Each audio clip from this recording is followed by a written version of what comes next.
The Malegaon 2008 blast case leaves behind more questions than answers. जितना body हमारी damage हुई है उसका पूरा कारण एटीएस की प्रताड़ना है। It was a concocted case. हमारे खिलाफ कोई सबूत नहीं है। 40 विटनेस प्रोसिक्यूशन के हॉस्टाइल होने के बाद और मेरी विजय हुई। हम तो कल भी मारे गए थे, आज भी मारे जाएंगे, यही माहौल रहेगा ना। Who planted the bomb?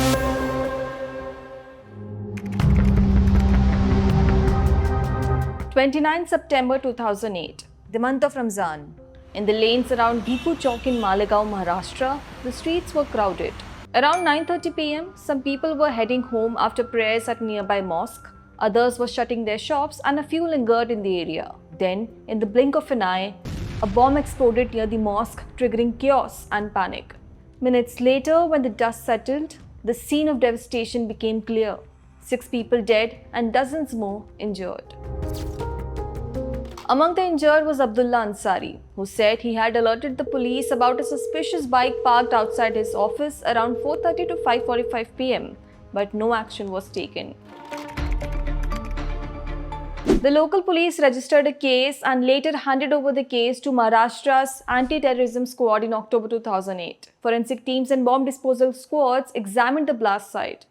Amid the debris, they recovered parts of a damaged LML Freedom bike. Initial investigations revealed that the bike's registration number was fake and both the engine and chassis number had been tampered with. The AT suspected that the bomb was planted on the bike. The bike was then sent for forensic testing, where specialists restored the tampered serial numbers. This led investigators to a Sadhvi in whose name the bike had been registered. Her name was Pragya Singh Thakur. She was arrested on 23rd October 2008. Within 2 weeks, 10 more people were arrested, including Lieutenant Colonel Prasad Purohit. According to the ATS, Purohit had helped procure RDX, a military-grade explosive, and had links with a group called Abhinav Bharat. Just so you know, Abhinav Bharat was a radical group founded in 2007. So the ATS alleged that the group aimed to establish a Hindu nation and that some of its members supported retaliatory attacks in response to previous terrorist acts by Islamist groups. On 28 January 2009, the ATS filed its first charge sheet naming 11 people and charging them under various laws including the Unlawful Activities Prevention Act and Maharashtra Control of Organized Crime Act. Police की custody के बाद जो मेरी हालत हुई है, जो निरंतर गिरती जा रही है और मेरी समस्याएं बढ़ती जाती हैं, तो मैं उनसे पीड़ित हूँ, लगातार पीड़ित हूँ। और ये हालत हमारी एक फिजिकल फिट व्यक्ति की जो हालत हुई है वो किसी और की नहीं हुई है। और इसका अचानक कारण क्या हुआ, जब मैं स्वस्थ आई थी और जब मैं निकली हूँ तो मैं बिस्तर पे थी। Sadhvi Pragya denied any role in the blast and said her motorcycle had been sold years ago. रीढ़ की हड्डी की प्रॉब्लम मुझे हुई, हमारी न्यूरो की प्रॉब्लम मुझे हुई, सिर में आंख से लेके ब्रेन तक बस मुझे पड़ा और जिसके जितना बॉडी हमारी डैमेज हुई है उसका पूरा कारण एटीएस की प्रताड़ना है। Purohit claimed he was working undercover as part of military intelligence and had infiltrated Abhinav Bharat to gather intelligence, though the army never officially confirmed that this was an official mission. In April 2011, the Union Home Ministry transferred the case from the ATS to the National Investigation Agency, citing the need for a central agency to handle such cases.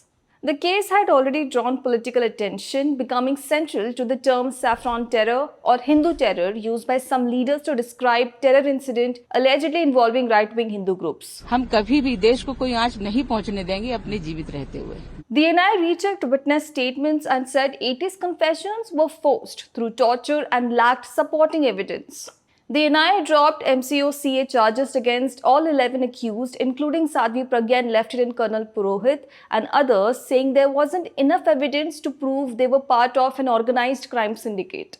Then, in a major twist in 2016, the NIA gave a clean chit to Sadhvi Pragya Thakur, saying there was no evidence that she was involved in the conspiracy. धर्म की, सत्य की जीत होती ही है। At the same time, NIA maintained charges against Purohit and others. The opposition criticized the clean chit, alleging political interference and arguing that justice was being denied to the victims. But the special court did not discharge her entirely, choosing to continue the trial against Pragya Thakur. Pragya Thakur was granted bail in April 2017, with the court stating that the evidence was insufficient to prove her direct involvement in the blast. Later that year, Purohit was also granted bail by the Supreme Court after nearly 9 years in the custody, noting that there was no clear evidence of his direct involvement in the conspiracy. The entire world knows it was a concocted case. The NIA also dropped charges against some individuals previously accused by the ATS, citing a lack of prosecutable evidence. But it kept key terror charges under UAPA, IPC and the Arms Act against main accused such as Sadhvi Pragya and Lieutenant Colonel Purohit, saying there was enough evidence to continue the trial. Charges were finally formed against 7 individuals and the formal trial began in December 2018, that's 10 years after the blast. Meanwhile, in April 2019, Sadhvi Pragya joined the Bharatiya Janata Party and went on to win the Lok Sabha seat from Bhopal in her electoral debut. The proceedings were repeatedly delayed by witness withdrawals, retractions and legal challenges. In 2022, the NIA informed the Bombay High Court that the number of witnesses had been reduced from 195 to 125, citing reasons such as deaths and the unavailability of several witnesses. As of late 2023, the special court had examined approximately 323 witnesses. More than 30 of them had either contradicted their earlier statements or failed to support the prosecution's case in the court. Final arguments from both sides concluded on 19th April 2025. 323 witnesses पूरी तरह से माननीय न्यायालय के सामने गवाही देने के बाद 40 विटनेस प्रोसिक्यूशन के होस्टाइल होने के बाद 40 विटनेसेस महत्वपूर्ण विटनेसेस ड्रॉप होने के बाद 40 और विटनेसेस दिवंगत होने के बाद आज कहीं पर न्याय होगा और माननीय न्यायालय न्याय करेगा. On 31st July 2025, the Special NIA Court in Mumbai delivered its verdict. All 7 accused, including Pragya Thakur and Lieutenant Colonel Purohit, were acquitted. हमारे खिलाफ कोई सबूत नहीं है और जो भी सबूत पेश किए गए हम लोगों ने उनको ध्वस्त कर दिया. The court noted that the prosecution failed to establish that the motorcycle was in Pragya Thakur's possession at the time of the blast. सत्य की जीत हुई है. मैंने कहा था सत्यमेव जयते, सत्य कभी पराजित नहीं होता और जो सत्य था वो मेरे साथ था और मेरी विजय हुई. मेरी विजय क्या, भगवा की विजय हुई, सनातन की विजय हुई, राष्ट्र की विजय हुई, विधर्मियों का नाश होगा और नाश हुआ है, यह सुनिश्चित था, जो हुआ है. Regarding Purohit, the court found no evidence proving that he had sourced RDX from Kashmir or participated in assembling the explosive device. I'm extremely grateful to all of you.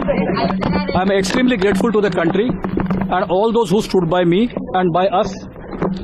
I'm grateful to the judiciary for understanding the case and delivering justice to all of us. I only will say that during all this fight, all my friends, my colleagues, especially the armed forces, my army, the way they stood by me. In its final remarks, the court said, prosecution has failed to bring any cogent evidence and the evidence is riddled inconsistencies.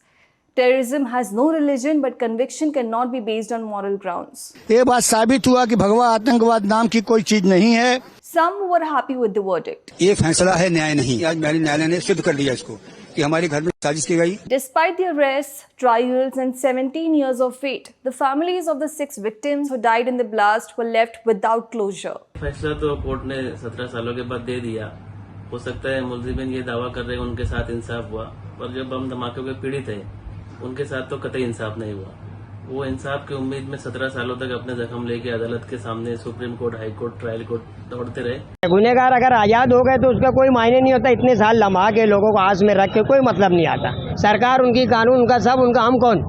हम तो कल भी मारे गए थे, आज भी मारे जाएंगे. यही माहौल रहेगा ना. क्या हम अदालत पे भरोसा करो, आगे भी अदालत के ऊपर ही भरोसा रहेगा हमारा. मगर गुनहगार छूट गए तो कोई मायने नहीं आता ना. On the other hand, the families of the accused were seen celebrating. The Malegaon 2008 blast case leaves behind more questions than answers. Who planted the bomb? Was the investigation compromised? And after 16 to 17 years, can justice still be served when the truth remains buried?